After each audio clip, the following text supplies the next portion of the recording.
Bonjour à tous, j'espère que vous allez bien. Et donc, on est mercredi 10 avril 2024. Et donc, c'est notre 10e jour pour notre challenge de la Pâque jusqu'à la Pentecôte. Et c'est vraiment une joie pour moi de vous retrouver. Et on continue notre série concernant Jésus-Christ, qui est notre Seigneur, notre Sauveur, qui est vraiment le centre de notre vie. Et aujourd'hui, donc, on a parlé de l'humanité de Christ. Et aujourd'hui, nous allons parler de la divinité de Christ. Et quand je parle divinité de Christ, c'est pas on va aborder, oh, est-ce que la divinité, c'est-à-dire, est-ce qu'on peut le mettre au rang de Dieu avec un petit d? Non. On va parler de Christ qui est Dieu. La parole de Dieu nous dit que Jésus-Christ est Fils de Dieu, qu'il est Seigneur, qu'il est Sauveur, mais qu'il est lui-même Dieu. Et le premier verset que nous allons voir, c'est dans Jean 1. Et donc, Jean 1 au verset 1.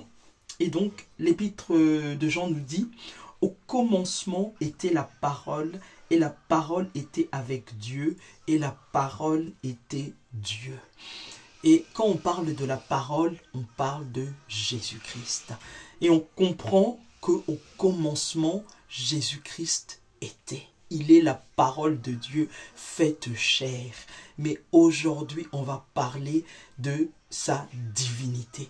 Parce qu'on sait que Jésus était 100% homme et 100% Dieu. Et qu'au commencement, tout a été créé par lui et pour lui. Et on le retrouve dans la Genèse. Quand on dit que la terre était une masse informe et vide, et que le glorieux Saint-Esprit se mouvait, et qu'il attendait juste qu'une parole soit libérée pour que les choses soient matérialisées. Et la parole, c'est Jésus-Christ. Et on nous dit donc, la parole était avec Dieu, et la parole était Dieu. Jésus-Christ est Dieu. Il n'est pas seulement Fils de Dieu, il est également Dieu. Et c'est le premier verset que nous prenons. Le second verset, donc on va aller dans Colossiens 2 au verset 9. Et donc Colossiens nous dit, « Car en Christ habite corporellement toute la plénitude de la divinité. » Et le verset continue et nous dit, « Vous avez tout pleinement en lui, qui est le chef de toute domination et de toute autorité. » Et là, on rajoute encore un autre niveau à la divinité de Jésus-Christ. Parce que la Bible nous dit que en Christ habite corporellement. Donc, il est venu avec un corps pour pouvoir nous sauver, pour pouvoir mourir à la croix. Mais dans ce corps, donc la Bible nous dit qu'en Christ habite corporellement toute la plénitude de la divinité. Donc Jésus-Christ est Dieu. Il est Dieu, il a la nature de Dieu parce qu'il est Fils de Dieu, mais il est lui-même Dieu. Il est lui-même tout-puissant. Il est lui-même le roi des rois, le Seigneur des seigneurs. Et là, en fait, on voit la croix sous un angle nouveau parce qu'on réalise que c'est pas seulement le Fils de Dieu qui est venu mourir à la croix pour nous. Dieu lui-même s'est sacrifié à la croix pour nous. Alléluia. Vraiment que le nom de Jésus-Christ soit glorifié. Soit glorifié. Parce qu'il a accepté de devenir homme, de devenir un être humain, de venir ici-bas, de naître comme un bébé, de grandir, de suivre l'évolution d'un être humain lambda, alors que lui, il est Dieu. Donc, en fait, cet acte, comment dire, nous montre déjà toutes les qualités de Jésus-Christ que nous avions vu hier, notamment l'humilité. Et cet acte également nous montre l'amour, un amour inconditionnel, un amour désintéressé. Il avait juste le désir de venir nous sauver afin que nous puissions passer l'éternité avec lui. Et le dernier verset que nous allons prendre, c'est dans Hébreux 1 au verset 8 et au verset 9. Et la parole de Dieu nous dit: mais il a dit au Fils, ton trône, ô Dieu, est éternel. Le sceptre de ton règne est un sceptre d'équité. Tu as aimé la justice et tu as haï l'iniquité. C'est pourquoi, ô Dieu, ton Dieu t'a oint d'une huile de joie au-dessus de tes égaux. Alléluia. Amen. Et là, on voit Dieu qui parle à Dieu. Dieu qui parle à Dieu. Donc le Père qui parle au Fils.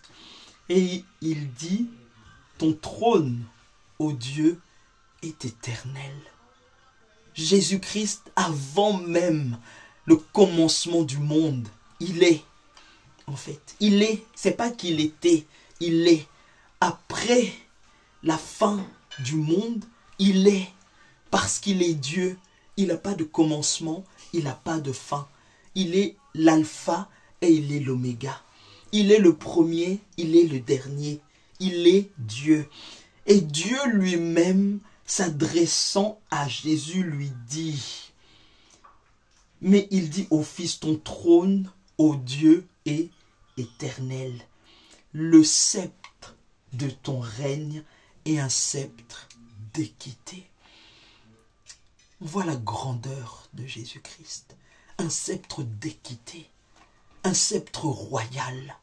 Une royauté qui dure d'éternité en éternité. Et il dit, tu as aimé la justice et tu as haï l'iniquité. Et Jésus, en haïssant l'iniquité, il a cependant accepté de mourir à la croix, de prendre notre péché et notre iniquité, afin que lui-même devienne péché et iniquité, afin de remporter la victoire à la croix de Golgotha. Donc là, on comprend que la mort ne pouvait pas le maintenir, la mort ne pouvait pas le séquestrer. Non, non, parce qu'il est Dieu, parce qu'il est pur, parce qu'il est saint, et parce qu'il a accepté lui-même volontairement de donner sa vie pour l'éternité. Et après, la Bible continue et dit, c'est pourquoi, ô Dieu, ton Dieu, t'a oint d'une huile de joie au-dessus de tes égaux. Il lui a été donné le nom qui est au-dessus de tout nom. La Bible nous dit, il lui a été donné le nom qui est au-dessus de tout nom, afin qu'au nom de Jésus-Christ, tout genou fléchisse dans les cieux, sur la terre, sous la terre, et que toute langue confesse que Jésus-Christ est Seigneur. Amen. Donc c'est vraiment une joie quand on considère la divinité de Christ. On prend encore plus en compte la valeur de l'œuvre achevée de la croix. On comprend encore plus le prix et qu'est-ce que ça a coûté à Jésus de donner sa vie. C'est-à-dire que c'est comme si il a accepté de descendre à notre niveau.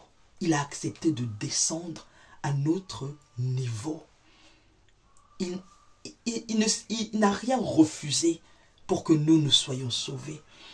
Donc vraiment, prenons le temps de comprendre que, au vu du prix que Jésus-Christ a payé à la croix, nous devons vivre un niveau de vie qui soit à la hauteur du prix qu'il a payé.